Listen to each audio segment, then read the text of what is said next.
The former U.S. ambassador to Israel, Dan Shapiro, he tweeted his concern yesterday over Trump's intentions of maybe leaving NATO. It was a Twitter feed that got a lot of shares. I want to show you just one thing that he wrote and ask you for your response. He says that if we get there, meaning leaving NATO, the implications are innumerable and terrifying. Russia pawing at Baltics and other Eastern and Central European states, breakdown of joint defense structures, withdrawal of U.S. troops from Euro bases, less restrained German foreign policy, weaker U.S. power projection to Eurasia.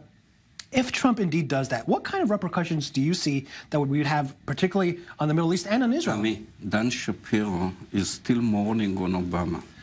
And he's the only one in the Middle East, by the way. After 8 years, Obama left the Middle East with no one single friend. The only friends that he said is my friend was Erdogan. Maybe I'm not. So are you not worried about America leaving NATO? Look, please permit me one time to stay out of this game. It's like the Mondial.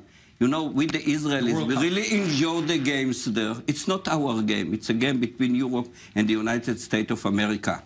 And Europe, it's about time to take responsibility and to show leadership and decide what we want to do. Okay. Israelis, we don't participate in the Mondial because we didn't get there. And this is also an issue that Israel should stay on the tribunes. Yeah. It's an interesting and important game. Yeah.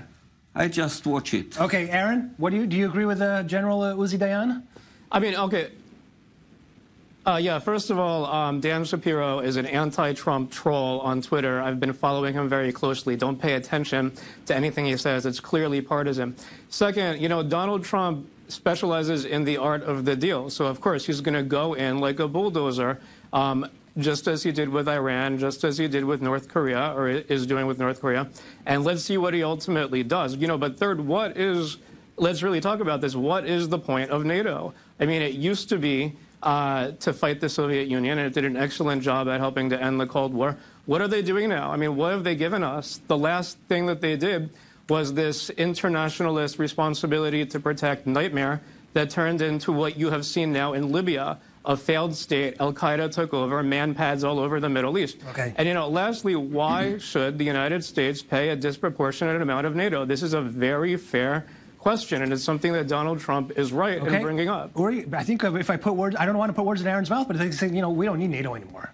Well, you know, I mean, I'm not sure. It's still being investigated whether Trump is a Russian implant or not. But if he's not, then Putin just won the lottery with Donald Trump, because Donald Trump is an agent of Putin's interests. Look who's gaining here.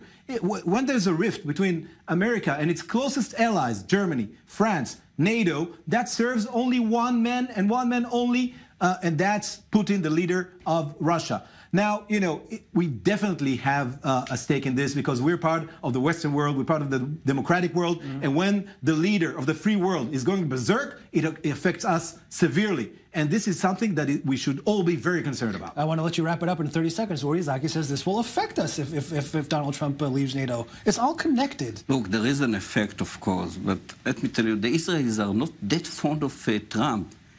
The Israelis really scared of the idea that Obama time will continue. And this is most of the people in the Middle East. So I just don't want to get into it. The Europeans, it's about time to grow up and take responsibility and leadership. It is important for us, but permit us one time to stay out of this game. It's not our game right now.